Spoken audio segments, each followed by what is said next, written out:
খরচে কেবলমাত্র সদস্যদের জন্য আকর্ষণীয়। সকাল সকাল আমাদের পেট ভর্তি করে ডালপুরি হয়ে গেল, এর হয়ে গেল পরোটা। হ্যাঁ একদম। এখন আমরা ওয়েট করছি ক্লায়েন্টের জন্য। ক্লায়েন্ট কখন আসবে, আসবে? চলে আসবে একটু পরে, ওরা বেরিয়ে গেছে। ক্লায়েন্ট আসবে, তারপরে আমরা যাবো এখান থেকে। ফার্স্ট লোকেশন আমাদের গৌড়। ক্লায়েন্টের আসায় বেরোনোর কথা সকাল 9টার সময়, এখন বাজে দুপুর 12টা।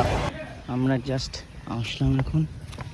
এটা হচ্ছে গৌড়ে যাওয়ার আগে যেটা প্রবলেম জাস্ট এই মুহূর্তে ফেস করলাম। তো এরা নাকি এখানে কথা বলে গেছিলো শ্যুট করার জন্য, তখন বলেছে করতে দেবে। বাট আজকে এসেছি, আজকে বলছে আর করতে দেবে না, বলছে ফোনে করতে হবে। এই দেখো ফোনের লোকেশন।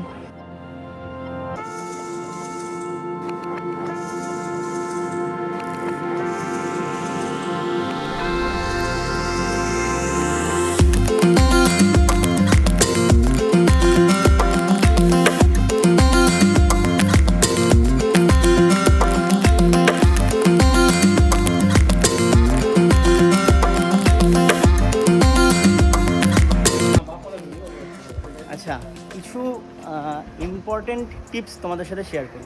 ক্লায়েন্ট কিছু কিছু সময় কি করে, বেশি আর কি নিজে নিজে বেশি সেভ করতে যায় যে আমি এটা করবো না, ওটা করবো না, আমি এইভাবে করবো ওইভাবে করবো। কিন্তু তারপরে আলটিমেট কিন্তু কিছুই হয় না। মানে শ্যুট তো হয়ই না, উপরন্ত ক্লায়েন্টের খরচাটা প্রচুর পরিমাণে বেশি হয়। ঠিক আছে, তো যেটা আজকে হলো, আজকে আমরা সারাদিন ছিলাম এখানে মালদাতে। আমরা সারাদিন কোনো শ্যুট করতে পারি, সকাল থেকে এখন বাজে কটা, 3টে মতো বাজে, এখন অবধি আমরা কোনো শ্যুট করতে পারিনি। আমরা তিনজন খালি ঘুরেই বেড়ালাম ক্লায়েন্টের সাথে। ক্লায়েন্ট আমাদেরকে একটা বাইক প্রোভাইড করেছিল, দুটো বাইক প্রোভাইড করেছিল। বাইক নিয়ে ঘুরলাম ক্লায়েন্টের সাথে সাথে। তাও মানে কোনো শ্যুট হয়নি।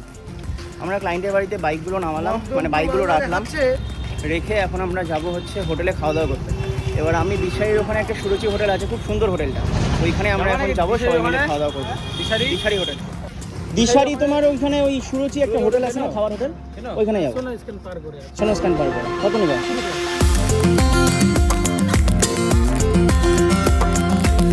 এই যে আমরা আসলাম, এই যে হোটেল সুরুচি।